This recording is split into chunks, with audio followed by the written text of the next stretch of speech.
Breastfeeding is hard.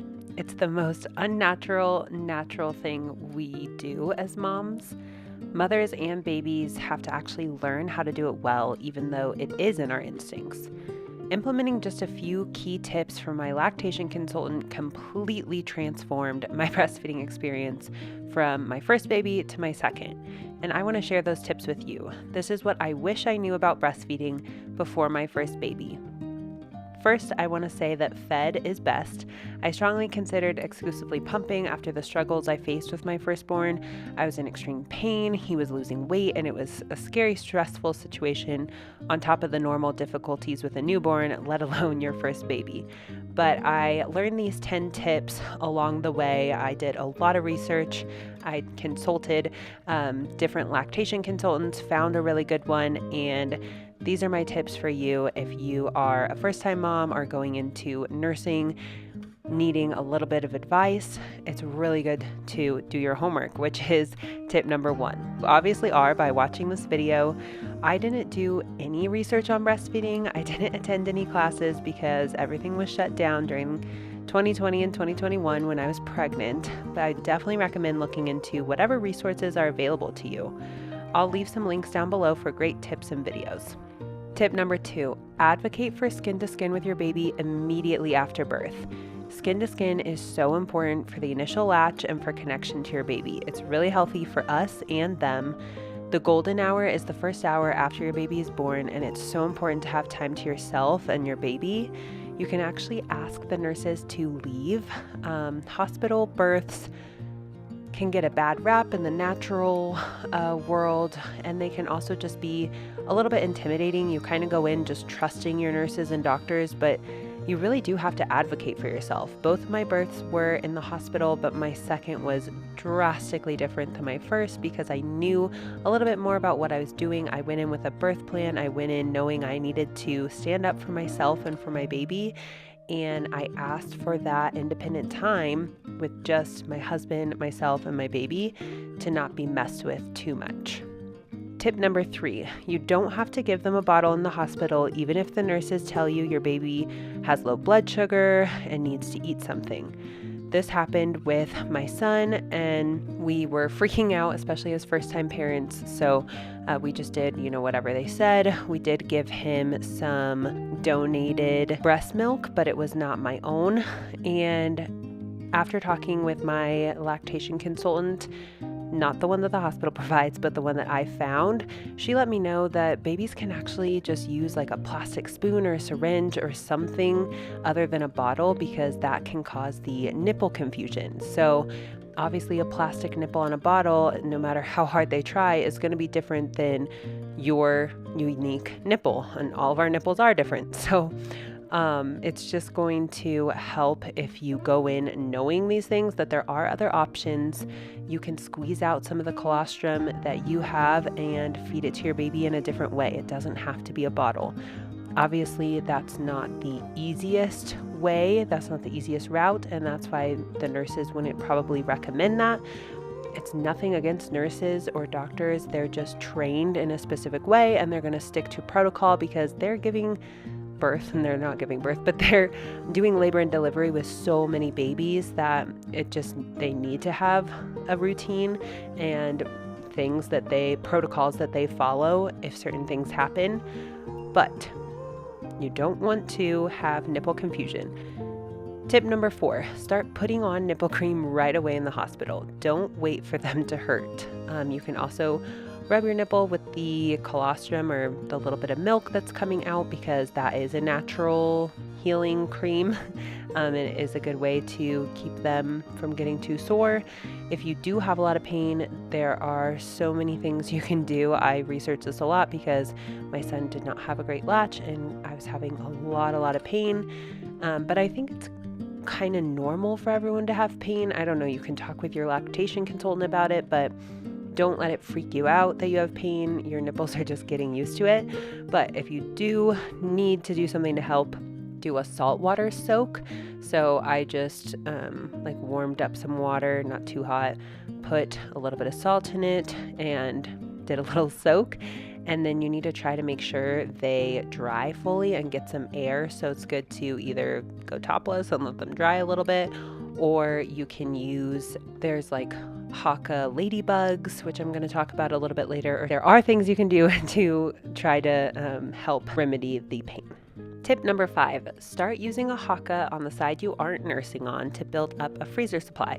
You can start right away, and it's great because you'll get a lot, because the initial letdown will happen on both sides once your baby's really like pumping your boob. So it's good to have something to catch that letdown, and you don't have to like suction the Haka. The Haka can be suctioned and be like a manual pump, but you might not want to do that to avoid like oversupply. So just kind of have it like barely suctioned on, or just kind of hold it there, or have the Haka ladybugs, which can just sit in your nursing bra on one side. And depending on your flow, you might actually fill that up pretty quickly. But yeah, it totally depends on your supply. But either way, that is going to be a great way to build up a freezer storage, so you can use that later on for bottles, and especially colostrum. Apparently it has some kind of like healing powers. That's what everybody says. So when you're storing the milk, you can mark the colostrum ones, but it actually is kind of a different color, so you'll be able to tell.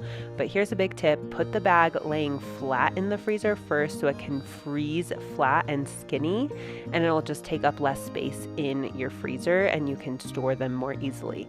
So I didn't know that initially, and then I found that out, and it definitely made a big impact.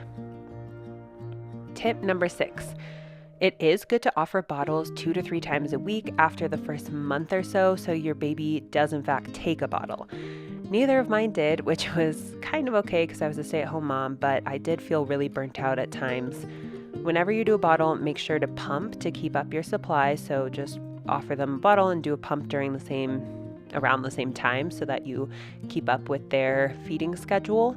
But it's definitely good to just get them introduced to that, because babies do learn quickly and they do get attached quickly. So that's why you kind of want to wait on the bottle until you have a good latch, but then you want to offer it regularly so that they do keep taking it. And I highly recommend trying to get your baby to do that, because it was hard when I was nursing for 13 months with my first, and then I nursed over 2 years with my second, over 2 years. And it can be a lot. So I just recommend definitely trying to get that help through bottles. And even if that's just you feeding them the bottle, eventually you will thank yourself, even if it is a little bit of extra work, because then you can have more of a support system and you're not the only one that they have to depend on for feeding, which is obviously a huge part of a baby's life.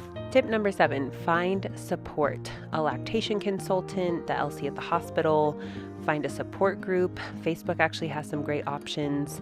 I am in a Facebook group with my lactation consultant, but I'm pretty sure you can just join random groups, and it's really good to have a support system if you are having a hard time and that's why you're searching it after you've already had your baby.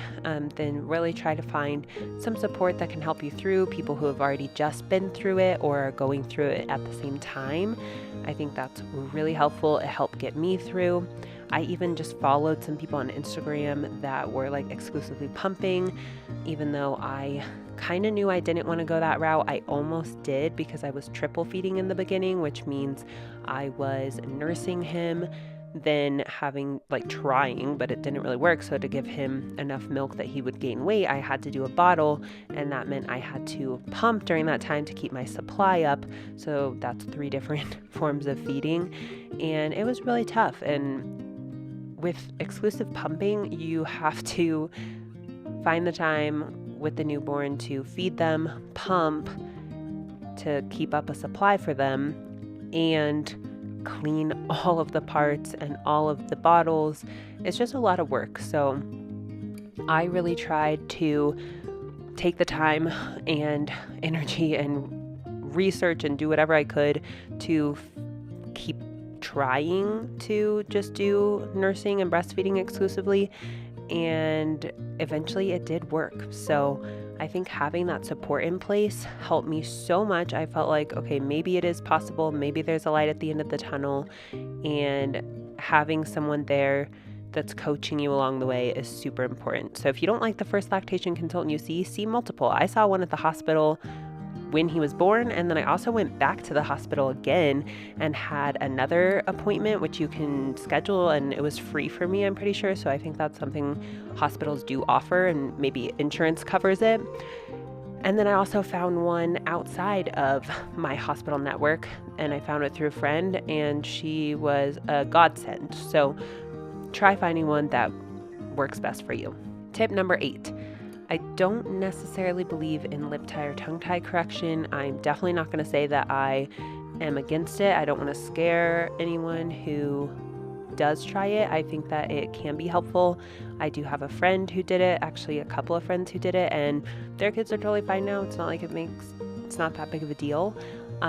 But I just think it can be really overdiagnosed. That's what my lactation consultant taught me, and I have seen it diagnosed a lot.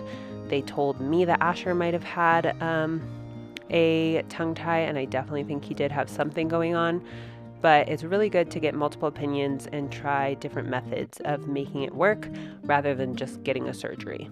Tip number 9, you can always reach out to a chiropractor to do some kind of therapy for your baby that can help with the latch.